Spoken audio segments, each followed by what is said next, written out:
इस अध्याय के उन प्रश्नों को हल करते हैं जो प्रश्न छूट गए थे। तो प्रश्न क्रमांक 6 छूट गया था, तो यहाँ से हम आगे बढ़ते हैं। तो प्रश्न क्रमांक 6 है, एक शोरूम में एक स्कूटर का नगद मूल्य 20,000 है। किस योजना में यह 11,000 तत्काल नगद भुगतान के पश्चात समान वार्षिक किस्तों में 25% वार्षिक ब्याज की दर पर उपलब्ध है? यदि ब्याज प्रति वर्ष संयोजित किया जाए तो प्रत्येक किस्त की राशि ज्ञात कीजिए।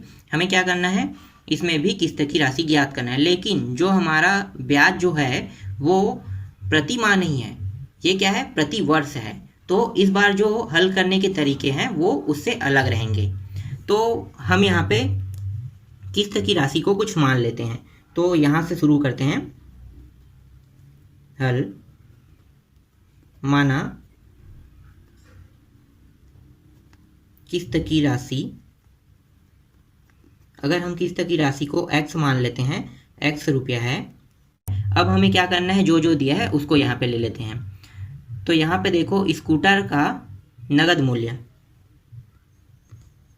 स्कूटर का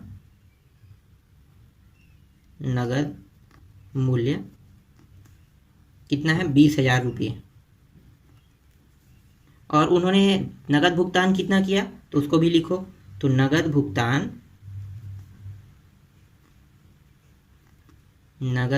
यहाँ पे तत्काल लिख लेना। तत्काल नगद भुगतान कितना किया, 11,000 रुपये। उसके बाद बचा कितना है उसको लिख लेते हैं। तो उसको कहते हैं शेष देय राशि। शेष देय राशि, शेष देय राशि कितना होगा तो इसमें घटा दो। तो कितना देना था उसको, और 9,000 रुपये और देना था। तो 9,000 रुपये के आगे शेष देय राशि आ गए। उसके बाद ब्याज का प्रतिशत लिख लो। ब्याज का प्रतिशत कितना है, 25% वार्षिक है। ब्याज का प्रतिशत 25% वार्षिक ब्याज की दर से देना है। हम यहाँ पे लिखेंगे पहले वर्ष के लिए मूलधन, पहले वर्ष के लिए मूलधन। तो मूलधन हमें पता है क्या, नहीं, तो हम उसको क्या मान लेते हैं, P1 मान लेते हैं। और दूसरे वर्ष के लिए मूलधन, दूसरे वर्ष के लिए मूलधन को मानते हैं P2। पहले वर्ष के लिए मूलधन P1 और दूसरे वर्ष के लिए मूलधन कितना हो गया, P2 हो गया। इसको हम मान लिए। अब हम जो शेष देय राशि है उसको लेंगे। तो ये हो गया शेष देय राशि बराबर पहले वर्ष का मूलधन प्लस दूसरे वर्ष का मूलधन को जोड़ देंगे। तो पहले वर्ष का मूलधन plus P2, P1 plus P2 दोनों को हम जोड़ दिए। तो ये हो गया, एक समीकरण दे देते हैं। इतना राशि हमें उन्हें देना था और इसमें क्या है, इसमें P1 प्लस P2, पहले वर्ष के लिए मूलधन कितना होगा और दूसरे वर्ष के मूलधन कितना होगा उसको हमें ज्ञात करना है। तो आगे हल करते हैं।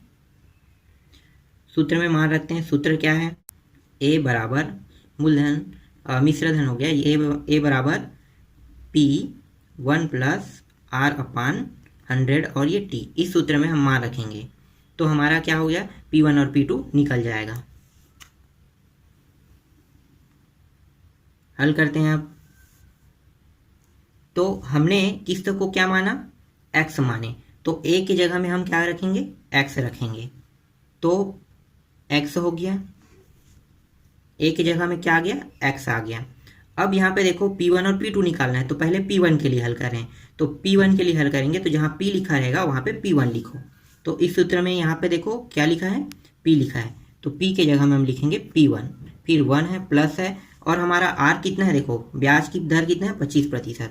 तो इसे लिखो 25/100। और समय कितना है, 1 वर्ष के लिए 1। तो ये हो गया 1 वर्ष के लिए 1। आगे हल कर लेते हैं। x बराबर P1, ये हो गया 25 एकम 25 चौक, 25 एकम 25 चौक।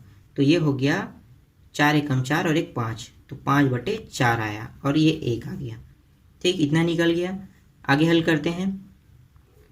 तो यहाँ पे देखो x है, जो नीचे वाला मान है वो यहाँ पे आएगा ये गुणा में है, p इसके साथ गुणे के रूप में है। तो जब ये वाला मान जो 5/4 है वो x जहाँ पे है उस पक्ष पे अगर जाएगा तो तिर्यक गुणा होके नीचे का जो मान है वो ऊपर चला जाएगा, ऊपर का जो मान है वो नीचे आ जाएगा। तो 4 कहाँ पे चला जाएगा? ऊपर चला जाएगा, क्योंकि ये नीचे में है और जो ऊपर में वो कहाँ पे आ जाएगा? नीचे में। तो ये हो गया और ये P1। तो इसे हम मान लेते हैं दूसरा समीकरण। तो P1 बराबर क्या निकल गया हमारा? P1 बराबर x कोष्टक में 4/5। तो ये निकल गया P1 के मान। उसके बाद हम P2 का भी निकाल लेते हैं, तो साइड में उसके जस्ट निकाल लेते हैं P2 को। तो यहाँ भी किस्त को क्या मान लिए?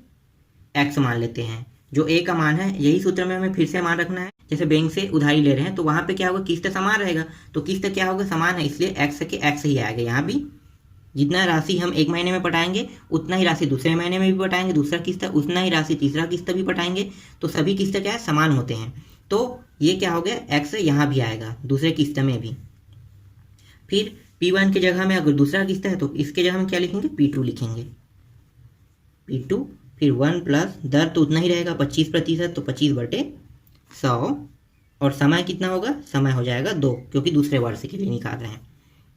उसके बाद x बराबर P2, फिर ये भी 25 से कम, 25 चौक, तो ये हो गया 5/4 और ये जो घात है वो 2 हो गया। अब यहाँ भी वैसे ही कर लेंगे, जो नीचे वाला मान ऊपर चला जाएगा, ऊपर वाला मान नीचे चला जाएगा।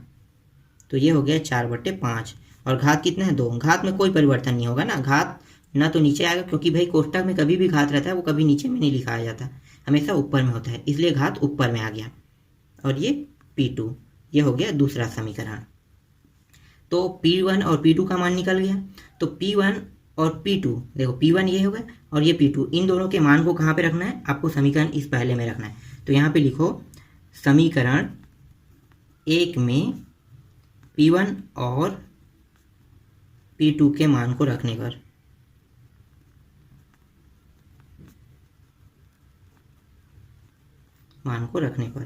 तो कितना है? 9000 बराबर P1 का मान कितना है?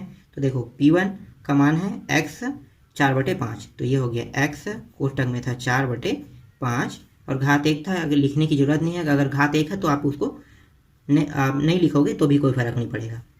फिर यहाँ पे देखो प्लस है तो प्लस कर दो, और प्लस करके क्या लिखना है? इसको लिखना है P2 का मान है x 4/5 और ये घात 2।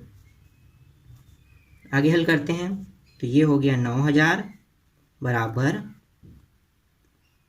तो यहाँ देखो यहाँ x है, यहाँ भी x है, यहाँ भी 4/5 है, यहाँ भी 4/5 है।